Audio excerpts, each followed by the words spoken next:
Buenas tardes a todos, bienvenidos a Findes.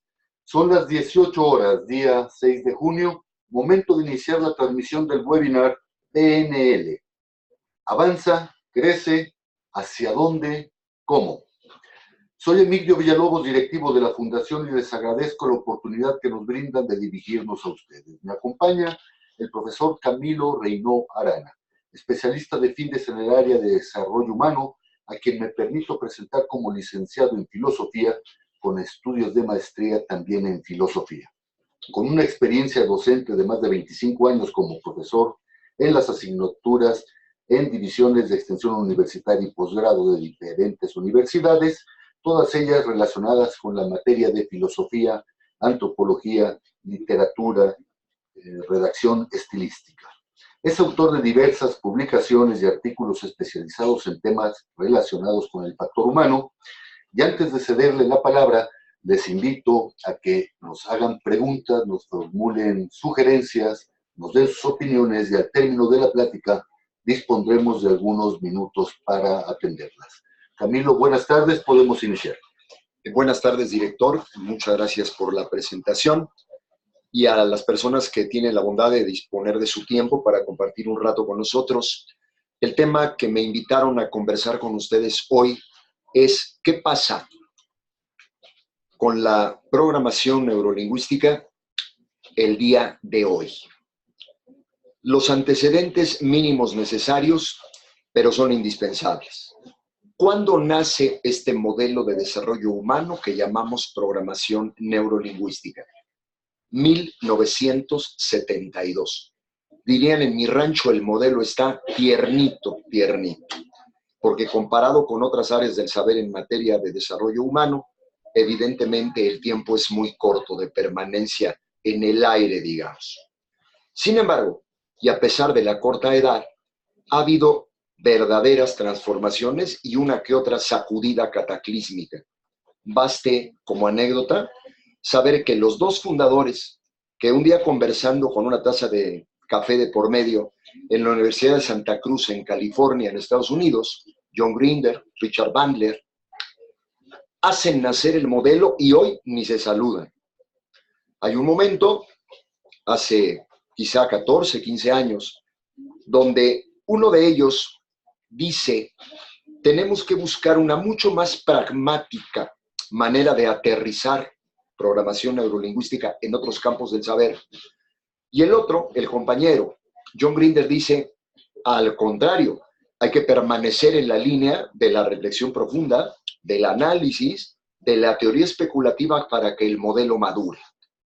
En pocas palabras, ante esta dicotomía de intereses, rompen la relación desde el punto de vista de actividad profesional y creo que, dada la fuerza de ambos personajes, sin duda la programación neurolingüística ha crecido y se ha desarrollado. Importante, un recordatorio mínimo. Si a Camilo le preguntaran una definición corta, inmediata, de qué es programación neurolingüística, gracias al lenguaje, la modificación de mapas mentales que derivan en una transformación para bien de la conducta humana, tratando de darnos a entender en un lenguaje más coloquial y más sencillo.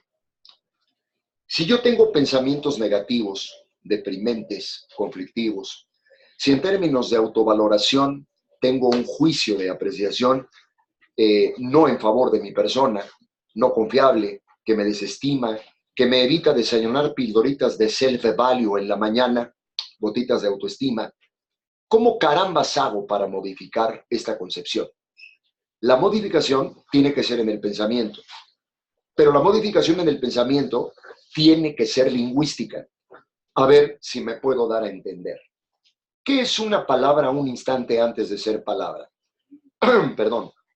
Si esta pregunta la formulo a 100 personas a manera de muestreo, 99 contestarán una palabra antes de ser palabra es una idea.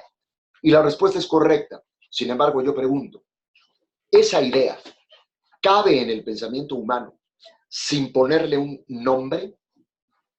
Respuesta, imposible. Veamos. Si yo pregunto, define lo que quieras, un concepto, define psicología. Para contestar esa pregunta, ¿qué tienes que buscar para responderme? Palabras. ¿Dónde buscas esas palabras? En el pensamiento. Los seres humanos pensamos, concebimos ideas convertidas en palabras, si no, simplemente no podríamos pensar. Si lo que está en mi pensamiento es lo que me lleva a orientar mi conducta, ¿dónde hago el cambio de mapa mental o de paradigma mental? En mi pensamiento. Y pongo un ejemplo trivial. Si ante una situación crítica, mi pensamiento se reduce a decir, ¿podré enfrentarlo y resolverlo? Estoy más cerca de no poder que de poder. Si en mi pensamiento, lingüísticamente me doy la instrucción, tengo que resolver el conflicto, estaré más cerca de resolver el conflicto. Yo actúo con base en lo que pienso y pienso de acuerdo a cómo defino las cosas. Si Lupe piensa que Pancho la ama, vale madre si la ama o no. Si Lupe ya se convenció de que lo que Pancho le proyecta es amor, ella lo define como amor y cree que es amor y vive enamorada. El pensamiento, según los programadores de la neurolingüística, domina sobre la realidad. Ese es el gran concepto. 4 términos que son tremendamente útiles para explicar nuestro tema de hoy. ¿Qué es un filtro en el modelo de programación neurolingüística?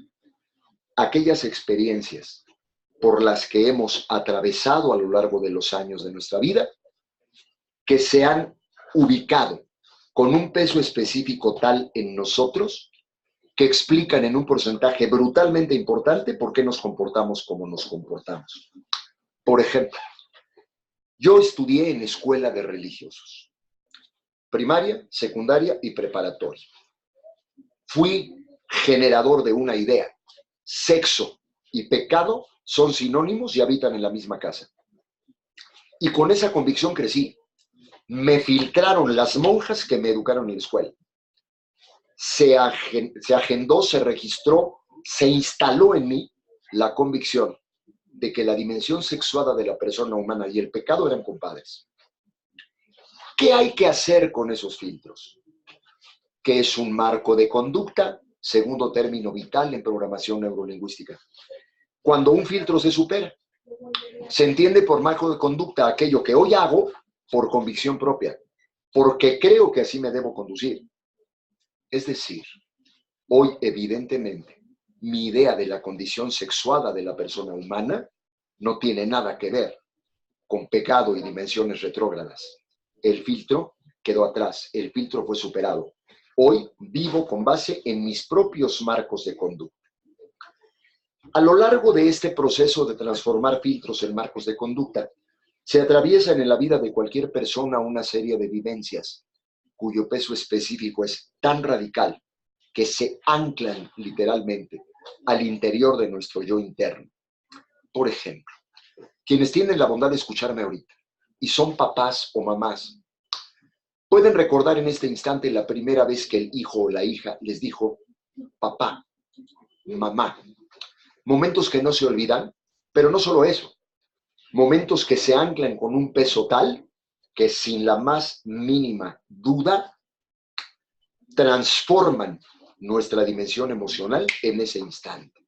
Si tú recuerdas un ancla positiva, levantas. Si tú recuerdas un ancla negativa, te caes. Es literalmente con un guión intermedio revivir situaciones. Sin embargo, contra las anclas negativas existe un recurso en neurolingüística.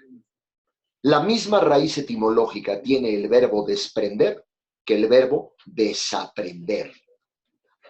Ejemplo, estoy hasta la madre de los muebles de la sala de mi casa. Viejos, cochinos, sucios.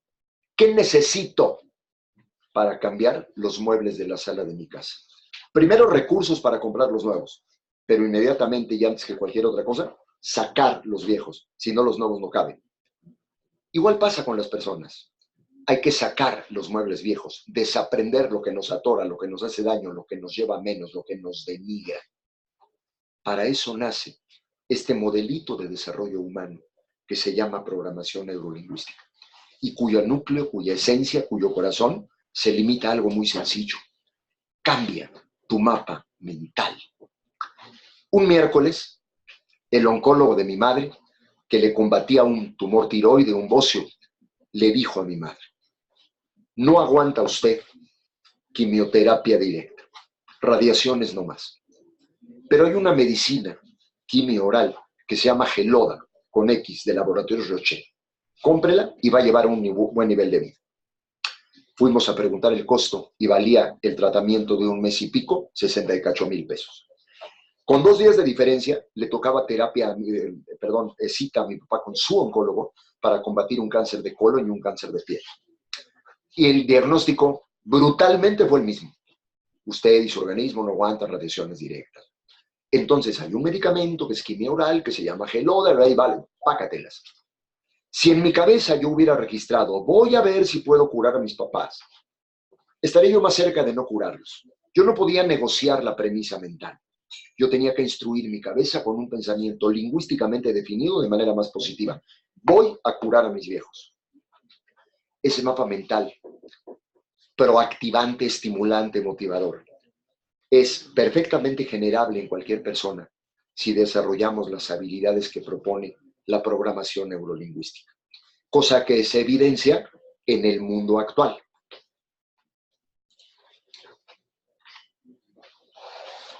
Pensé, ante la invitación de mi director, el licenciado Villalobos, en algunas alternativas que muestran cómo ha evolucionado la programación neurolingüística, sobre todo en cuanto a multiplicar los campos de acción. Con base en el mismo modelo que acabo de tratar de recalentar muy sucintamente para ustedes. Primer campo de aplicación que hoy tiene un pegue brutal es el ámbito de lo que se llama técnicamente la psicología profunda o la psicología individual. Conciencia de que el cambio de ser y conducta puede ser bajo control. Es decir, es condición humana evolucionar y cambiar. El Camilo 66añero que hoy soy y el Camilo 30añero que fui tienen evidentemente rasgos de la personalidad que se conservan, pero en un porcentaje brutalmente importante soy otra persona. Las personas cambiamos, eso no es negociable. Sin embargo, podemos cambiar a la deriva y por inercia, o podemos cambiar bajo control. ¿Cómo hacer viable ese cambio controlado? Vayan a algunos ejemplos. Los japoneses identifican con un término el concepto crisis y el concepto oportunidad.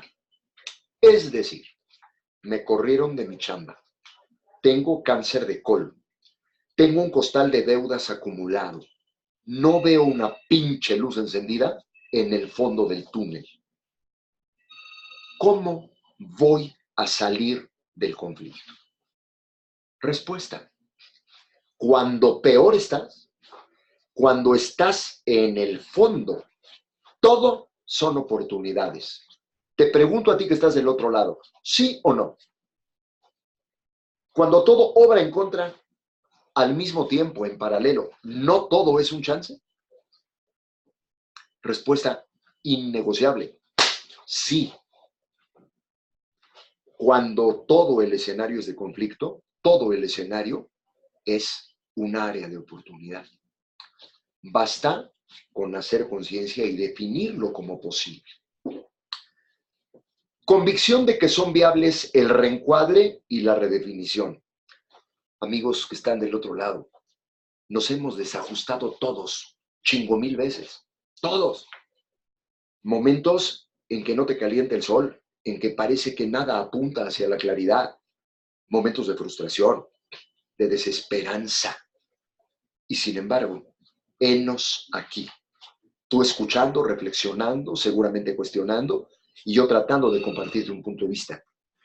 Yo voy a llegar a mi casa, me va a recibir mi esposa, me va a apapachar, me va a dar una cena caliente, tengo una cama donde voy a dormir calientito. Tengo a mis hijos bien casados, logrados, realizados profesionalmente. Y he tenido momentos oscuros. ¿Qué pasó? Redefiní mi condición personal. Tengo muy claro lo que debía evitar y no evité. Y por contraste, evidentemente, por antonimia, tengo muy claro lo que debo repetir y lo que debo procurar. Redefinir. No supe cómo, pero ahora ya sé lo que debo hacer y lo que debo evitar. Eso es redefinición en programación neurolingüística. Seguridad del valor de equivocarse. Pongo con mucha frecuencia el ejemplo de un señor que se llama Sir Alex Ferguson. Estuvo al frente del Manchester United, equipo de fútbol de Inglaterra, más de 30 años. ¿Cuándo le renovaban el contrato? ¿Por qué duró tantos años? Cuando perdía, ganaba un campeonato, ganaba un segundo campeonato, el contrato vigente. Tercer año perdía, cuarto año perdía, véngase y firme la renovación de su contrato. ¿Pero cómo si está perdiendo? Es que decían los dueños. Hoy sabe mejor que nadie lo que tiene que hacer y lo que tiene que evitar. Eso es aprendizaje de vida, eso es reencuadre, eso es reajuste. Y eso es darle a tu psicología personal una dimensión completamente distinta. Yo te invitaría a no perder de vista que invertir tiempo en tu yo interno y en ejercicio de introspección te dan una salud mental brutal, inclusive en favor de los otros. A ver si soy claro. ¿Cuál es tu compromiso con los demás? Respuesta, ocuparte de ti. En la medida en que tú te ocupas de ti y tratas de lograr la mejor versión de ti mismo, todos los que tienen que ver contigo ganan, todos. Yo tengo aproximadamente 14 años trabajando en Pindes. ¿Cuál es mi deber con los participantes a mis talleres? Ocuparme de mí, estudiar, actualizarme, renovarme en las dinámicas, en los ejercicios, en los chistes, en los ejemplos. Si me ocupo de mí, ganan todos los que tienen que ver conmigo. Un terreno apasionante en verdad, donde hoy la programación neurolingüística provoca verdaderas sacudidas, es el ámbito de la antropología social. Somos hijos de una cultura poquitera, chaparrita, tirando a lo enano. Si cambiamos esa conciencia antropológica, la conducta y sus consecuencias a nivel de una cultura como la nuestra, la mexicana, también recuperará su salud y será mucho más asertiva y mucho más cercana al famoso éxito. Por cierto, ¿de dónde viene éxito?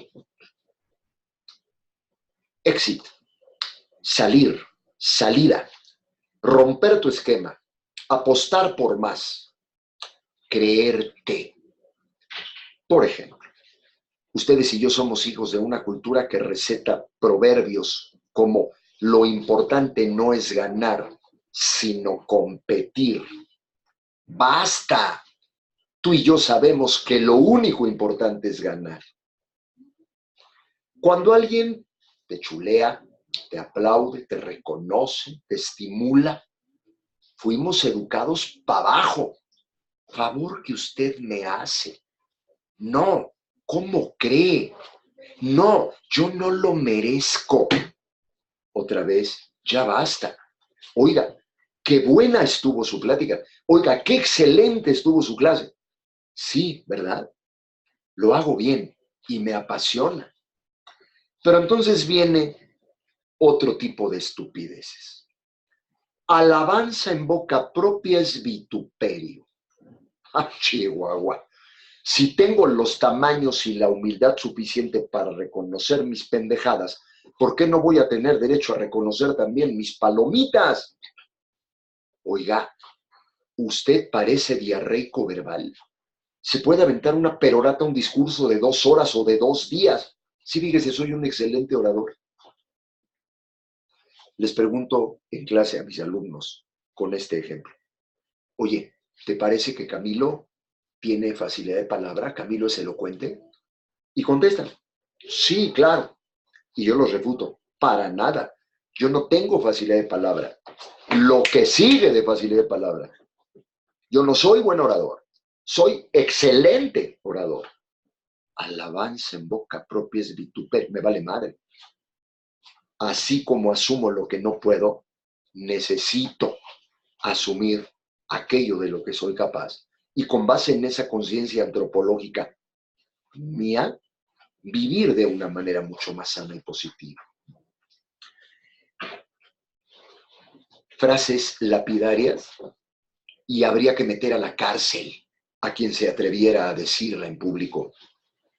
Desde mi humilde opinión, ¿y por qué tu opinión ha de ser humilde? Es tan estúpido como aquella gente que dice, en su pobre casa, oiga, mi casa no es pobre, no, hablo de la mía, nada más que me estoy refiriendo a usted para que la ocupe como si fuera suya y sepa que se le ofrezco humildemente. No, pues humildad me apesta. Yo quisiera mejor ir para arriba. Si algún día, queridos míos, la neurolingüística nos alcanza para entender que en la vida el único satélite soy yo y que todos los demás son planetas, la dimensión de este modelo sería completamente distinto. El terreno quizá más ruidoso de aplicación actual de la programación neurolingüística. Ventas, neuroventas, neuromarketing.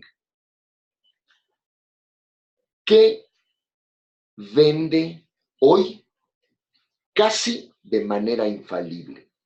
Pregunta número 1. Pregunta número 2. ¿Le vendo a mi cliente? ¿Le vendo a la conciencia de mi cliente? ¿Le vendo a la intuición de mi cliente? ¿Le vendo a la autoestima de mi cliente? ¿Le genero necesidades a mi cliente? What can I do? Para amarrar la venta, cincho y caiga quien caiga. Primero, atreverse a tirar a la basura el peso de la tradición. ¿De qué carambas estoy hablando? Hacemos una encuesta. Inténtalo un día en una tertulia, en una sobremesa familiar. Oye, que en el mundo de las ventas, ¿qué garantiza con mayor margen de éxito la venta? Te van a contestar calidad en el servicio. Te van a contestar costo-beneficio.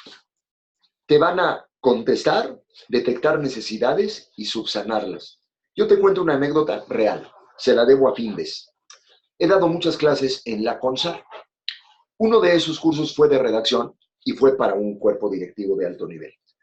Y con uno hice, gracias a Dios fue exitoso, pero con uno hice una relación un poquito más cercana y más íntima. Y un día dije, hay que sacarle raja y preguntar una asesoría de algo que me inquietaba. Oye, ¿dónde me recomiendas que maneje mi fondo de ahorro para el retiro? Y su respuesta me mató. Me dijo, perdón Camilo, ¿qué día es hoy? Y yo dije, ¿qué tiene que ver la fecha con lo que te estoy preguntando? ¿Hago mi Afore siglo XXI Banorte? ¿Hago mi Afore MetLife? ¿O dónde fregados hago mi Afore? Camilo, ¿qué fecha es hoy? No sé, jueves 6 de octubre del 2000. ¿Por qué? Porque si me preguntas mañana, muy probablemente te daré una respuesta distinta. ¿Qué me quería decir? Las Afores ofrecen lo mismo. Los bancos ofrecen lo mismo. Las tiendas de abarrotes ofrecen lo mismo. Basta de anquilosarse y casarse con modelos caducos cuya obsolescencia daña. ¿Qué propone el modelo neurolingüístico en el marco del marketing, de las ventas? La respuesta es verdaderamente, en mi opinión, apasionante. ¿Qué amarra una venta? Dice la PNL, el modelo de neuromarketing, la diferencia. A ver si me puedo dar a entender. ¿Qué tiene tu tortillería que no tiene la mía? ¿Qué tiene tu negocio de lavacoches que no tiene el mío? Toda mi vida he pensado que es un genio el primer cabrón que en una tortillería, mientras la gente se formaba, tuvo la iniciativa de poner un cerrito de tortillas sudadas y un pinche salero junto. Un genio. Un tiempo viví en la zona de hospitales, sur de la ciudad, ahí donde están cardiología, cancerología, psiquiatría, etc. Nutrición. Y había, por Dios, 8 contaditas tortillerías.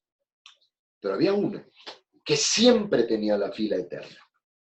Claro, había gente, jornaleros, que allí almorzaban. ¿Qué almorzaban? Tortillas con sal. Se formaban a comprar su medio kilo de tortillas, que luego se iban a comer con unas rajitas deliciosas. Pero mientras, tortillita echada, salecita, churrito y a comer. ¿Qué ofrecía esa tortillería? Diferencias. Algo que no había en otra instancia. Si tienes pareja, tú que me estás escuchando, pregúntale si está ahí contigo y si no, al rato que la veas. Oye, ¿por qué yo y no otro? Y la respuesta, la que sea, no importa cuál, va a tener como centro un concepto, lo que te hace diferente. Esa persona que te ama se acercó a ti por lo que vio en ti que no vio en otros. Punto. En programación neurolingüística, los concretos son un recurso, pero los abstractos, para concretarse, a veces son un mejor recurso. ¿Qué quiero decir con esto? En neuromarketing, ciertas abstracciones aterrizadas hoy dominan el mundo de las ventas. Si tú le dices a alguien, para que tu negocio tenga éxito, atáscalo de diferencias, va a pensar que te drogaste, que te metiste chochos, te va a querer mentar la madre. Oye, carajo, yo quiero poner un taller mecánico y tú me hablas de que lo nutra de diferencias. ¿Qué te está pidiendo? Que atasques tu negocio de mecánica de automóviles con cosas que no tengan los otros negocios de automóviles. Neuroventas. Venderle al pensamiento. Venderle al concepto. Venderle a la idea. Venderle a la imagen. Persuadir y seducir a tu cliente con base en aquello que lo pueda sorprender. Porque si pretendes negociar y vender recurriendo a argumentos gastados a través de la historia del marketing, pues estás perdido. La gente con la que negocia simplemente va a decir, eso yo ya lo había escuchado. No. Ataca donde no hay. Invierte tiempo en la preventa pensando cómo vas a sacudir la emoción y el pensamiento de tu cliente. Y no hay nada más intenso para sacudir pensamiento y emoción de quien sea que sorprender. Y te sorprende lo distinto, lo novedoso, lo contrastante. Me interesa muchísimo hacerte una invitación. No estoy aún terminando, aunque ya no me voy a extender mucho, pero me interesa mucho hacerte una invitación a buscar, cuando estudies modelos de desarrollo humano, alternativas innovadoras. A ver si puedo ser claro. De edad corta o de historia vieja, cualquier modelo de desarrollo humano, el que me digas, o evoluciona o no sirve. Punto. El modelo de inteligencia emocional, el modelo de liderazgo, el modelo de coaching, el modelo de neuromarketing, el modelo de programación neurolingüística, el modelo de administración del tiempo. Hay muchos que se instalaron en el tiempo, que están caducando ante la dinámica creciente de la sociedad contemporánea en el mundo global. Entonces, acércate a aquellas instancias que hoy te ofrezcan novedades temáticas. Por ejemplo, hoy día, cualquier imbécil se certifica como coach. Y hay la ironía, medio en broma, medio en serio, de que hay más certificadoras para coaches que coaches. La pregunta se antojaría hacérsela a la certificadora y a ti, ¿quién te certificó para certificar coaches? Cuidado. Revisa la temática del curso de desarrollo humano que vayas a tomar. si no implica novedades y actualizaciones, no es confiable. No creo solo en el vanguardismo, pero tampoco en la historicidad. Creo que un curso de desarrollo humano, no importa el modelo que pretenda vender, debe reconocer el peso de la historia, el origen y la evolución de ese modelo, pero también cómo aterriza en el mundo contemporáneo. Evidentemente, la actualización no es negociable, tiene que darse. Por ejemplo, si entiendo por mundo global, y prácticamente con esto voy a terminar, el hecho de que si estornuda la moneda china, a la moneda mexicana le da pulmonía, es decir, de que toda instancia en cualquier renglón de la cultura afecta a otra instancia en el mundo global, no tendría por qué ser la excepción los modelos de desarrollo humano. Por consecuencia, transculturizar, ir más allá de la dimensión regional y local para aprender estos modelos, ayudaría muchísimo. ¿De qué estoy hablando? ¿Por qué el gabacho, con amor dicho, el gringo, con amor dicho, es tan extrovertido, tan libertino en su actuar, tan rico en su expresión facial y en su entonación verbal? What did you say? Are you crazy? Son histriones del lenguaje. ¿Por qué son así? ¿Y por qué en México somos muerde rebozo, agachamos la cabeza, nos encontramos y nos escondemos? ¿Tendrá alguna explicación desde el punto de vista de la cultura? ¿Y tendremos, transculturizando, los mexicanos que aprender de otras culturas y viceversa? Estoy hablando de que hoy no basta con comentaristas de neurolingüística en idioma castellano nacidos en México. Hoy habría que leer a aquellos que en otras latitudes se han ocupado de este tipo de temas. No te limites en los modelos de desarrollo humano y su aprendizaje. No te limites desde el punto de vista de la cortedad en la historia de esos modelos. Hay muchas instancias de aplicación, muchísimas. No es lo mismo programación neurolingüística agresiva que programación neurolingüística asertiva, por cerrar con un ejemplo. En una discusión, tú puedes decirle a tu jefe incluso, qué bárbaro, ¿cómo se te ocurre semejante atrocidad? Es una barbaridad lo que estás diciendo, por no decir pendejada. Pero le puedes decir lo mismo, sin violencia. Caray, tu punto de vista jamás se me había ocurrido. Ahora entiendo tu posición y estoy en absoluto desacuerdo con lo que me dijiste. Déjame explicarte por qué. Lo que le dijiste fue lo mismo, pero en la segunda versión lo invitaste a escucharte. En la primera lo bloqueaste para disponerse a dialogar contigo. Ese es el peso de la programación neurolingüística en los terrenos actuales. Ojalá te acerques a Findes, ojalá y nos demos la oportunidad de conocerte. Buena suerte, buenas tardes, muchas gracias.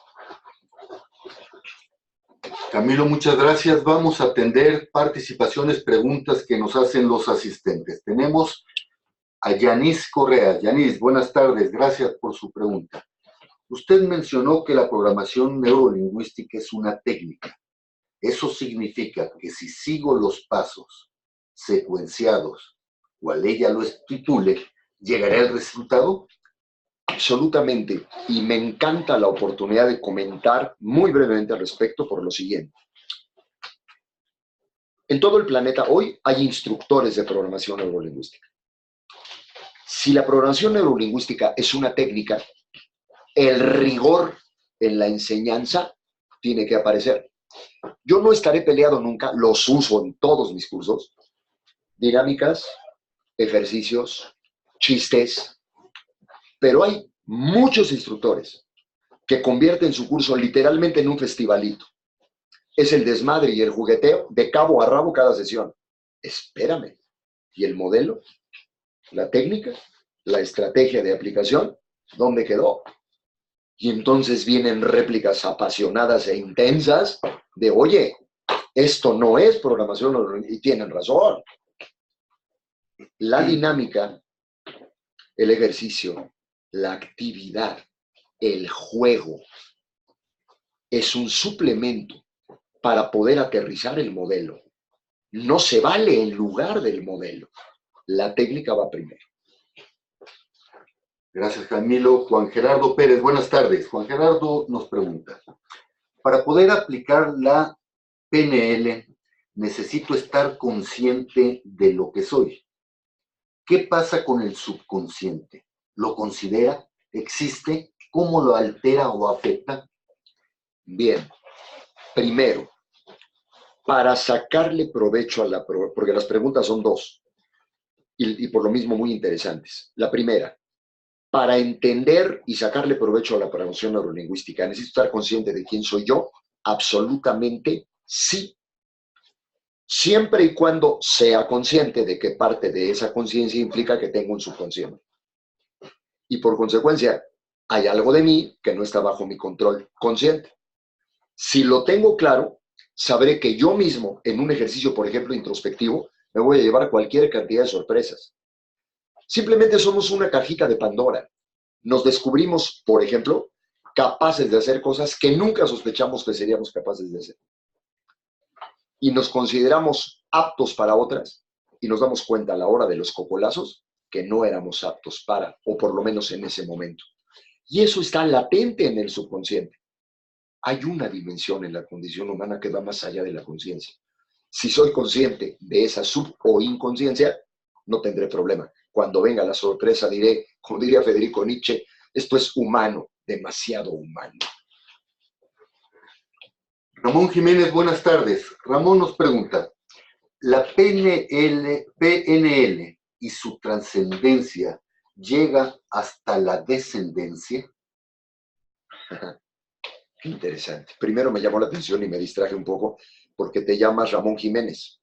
Y de chavo leí Platero y yo, es tu homónimo, una novela casi cuento costumbrista preciosa. Perdón la desviación. La trascendencia de la PNL llega hasta la descendencia, absolutamente sí. Pero debe ser mi afán independizar a esa descendencia de mi autoconciencia. Déjame hacer una travesura, rapidita. ¿Qué es educar? Si yo pregunto esto a X número de gente, el más alto porcentaje me va a decir enseñar, orientar, guiar, enseñar. Eso es en segunda instancia. En primera instancia, educar es sacar, no meter. Educar viene del griego y del latín educare, educere, que significa saca. Te pongo un ejemplo. Tengo dos hijos, Juan Pablo y Santiago. Para educar a ambos, lo primero que tuve que hacer fue, Juanpa, ven, háblame de ti, dime qué te gusta, qué te motiva, qué te estimula, qué te frustra, qué te duele. Y ya que tengo los pelos de esa burra en la mano, de acuerdo a esa personalidad que descubrí en uno de mis hijos, guiaré, formaré, enseñaré a ese hijo de acuerdo a cómo ese hijo es. La educación promueve la independencia y la individualidad. Por consecuencia, si bien es inevitable que los hijos hereden valores, principios, ejemplos, testimonios, debo buscar que sean generadores, gestores de su propia autoconciencia. Gracias, Camilo. Laura Jiménez, buenas tardes. Laura nos pregunta, ¿qué hay en cuanto a la PNL y la memoria? ¿Se pueden relacionar? Absolutamente sí. En el transcurso de la plática hablé de dos conceptos que vienen al caso con esta interesante pregunta: filtros y anclas. Los filtros son, a nivel de memoria, indisolubles, inseparables, hasta que yo no hago conciencia de que tengo ese filtro. Y si soy consciente de que ese filtro es negativo, mientras no lo supere, está anclado en mí, en mi memoria y en todo mi ser. Constantemente lo voy a estar recordando porque me está lapidando y chingue la conciencia. En el caso de las anclas, el recurso es la memoria. Si entiendo por ancla aquella vivencia que me marcó y por lo mismo se quedó en mi vida para siempre, buena o mala, es la memoria el conducto por el que traigo al presente esa vivencia. Te pongo el ejemplo de qué hago yo cuando ando a la baja. Porque a veces ando a la baja como cualquier mortal. Tengo 3 recursos. Ver 10 minutos en un video goles de Lionel Messi. Soy enfermo del mundo soccer. Y eso me entona. No necesito las 4 estaciones de Vivaldi. Escuchar 20 minutos La Primavera me levanta. Pero hay algo que me levanta por encima de cualquier cosa. Bueno, perdón. Hay otra, 2 mezcales. Pero no siempre puedes. Pero hay un cuarto chance. Ese nunca me falla. Me acuerdo que en mi cartera o en mi celular traigo como icono la foto de mis hijos y mis nueras. Le llamo yo mi Dream Team. Es mi ancla. Los traigo a mi vista y el más jodido de mis días recupera la luz. Es la fuerza de la memoria, del recuerdo, de la tracción, retraer, lo que me pone en vivo otra vez esas experiencias gratas. Lo malo es que también funciona igual con lo negativo. Hay que educarse para tratar de traer al presente con la memoria las vivencias sanas y mandar al carajo aquellas que me hacen daño.